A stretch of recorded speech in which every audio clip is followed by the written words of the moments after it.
আগের মতো জৌলুস নেই রাজধানীর সদরঘাট লঞ্চ টার্মিনালে। ঈদ মৌসুমেও নেই চোখে পড়ার মতো ভিড়।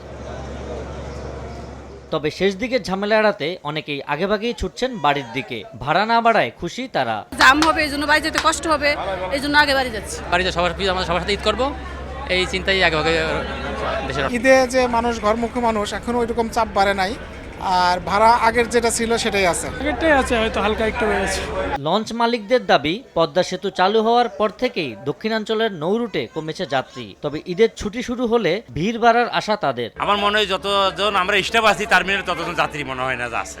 যাত্রীর সংখ্যা একবারে কম। 28,000 বা 29,000 যাত্রীর সমাগম, উপচে পড়া ভিড় যে আগে চিত্রটা ছিল সেই চিত্রটা হয়তো ফিরে আসতে পারে। এদিকে মঙ্গলবার সকালে ঈদে ঘরমুখো মানুষের যাত্রা নির্বিঘ্নে করতে বিশেষ টহল ও সাঁড়াশি অভিযান পরিচালনা করেছে কোস্টগার্ড। মংলা ও বরিশালেও চলেছে এই বিশেষ কার্যক্রম। বাহিনীটির নারায়ণগঞ্জ জোনের স্টেশন কমান্ডার জানান, ঈদকে কেন্দ্র করে কোনো নাশকতার শঙ্কা নেই। আমাদের কাছে বর্তমানে এই ধরনের কোনো নাশকতার কোনো তথ্য নাই, কিন্তু আমাদের গোয়েন্দা টিম বলেন এবং আমাদের যারা কোস্টগার্ডের বিভিন্ন জোনে কাজ করছেন সবাই এই ব্যাপারে এটাকে প্রাধান্য দিয়ে কাজ করছেন। নিরাপত্তার টিম 24 ঘন্টা সার্বক্ষণিক এটা টহলের মাধ্যমে আমরা নিরাপত্তার বিধান করছি।